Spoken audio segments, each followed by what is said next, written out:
Sylvain Brochard, président de la commission déontologie et discipline. Les objectifs principaux de la commission déontologie et discipline sont au nombre de 3.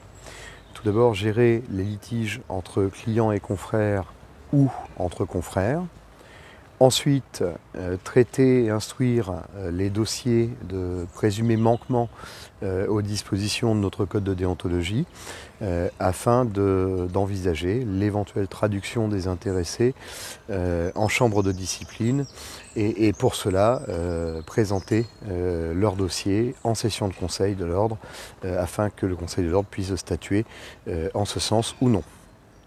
Et enfin, en dernier lieu, répondre à toute interrogation de la part des confrères en matière de déontologie sur des situations, des cas qui leur semblent inédits ou en tout cas compliqués à gérer.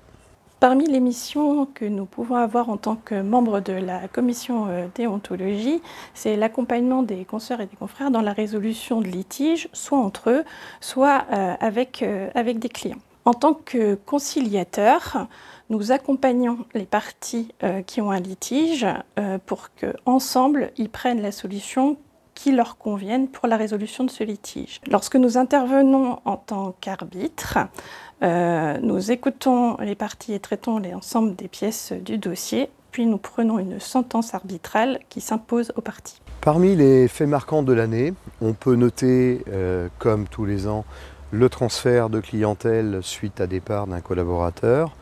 Nous avons même eu à gérer le cas d'une personne qui est partie en emportant les dossiers de travail de son ancien employeur, ce qui s'assimile et s'apparente à du vol. Nous avons eu également à traiter des cas de litige entre confrères.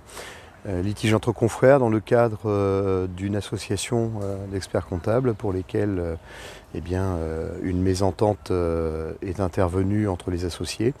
Ce dossier nous a tenu en haleine pendant quelques mois, mais nous avons fini par aboutir à la deuxième conciliation par un accord de conciliation entre les confrères pour la sortie du confrère qui souhaitait quitter le cabinet. Nous avons actuellement 5 dossiers en attente d'audiencement auprès de la chambre de discipline, dossiers pour lesquels des manquements ont été constatés en matière déontologique. Et nous avons actuellement 4 dossiers en cours d'instruction en vue de leur audiencement en chambre de discipline. Enfin, parmi les faits marquants de l'année, il est possible de noter l'arrêt de Cour de cassation du mois d'octobre 2022 qui fixe définitivement les règles en matière de sous-traitance.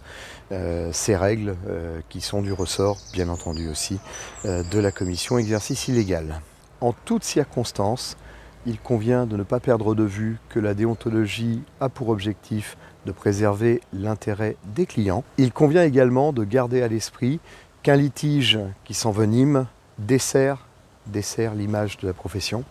Enfin, il convient de ne pas hésiter à interroger le pôle réglementation pour toute situation qui vous pose question, toute situation inédite ou compliquée à traiter.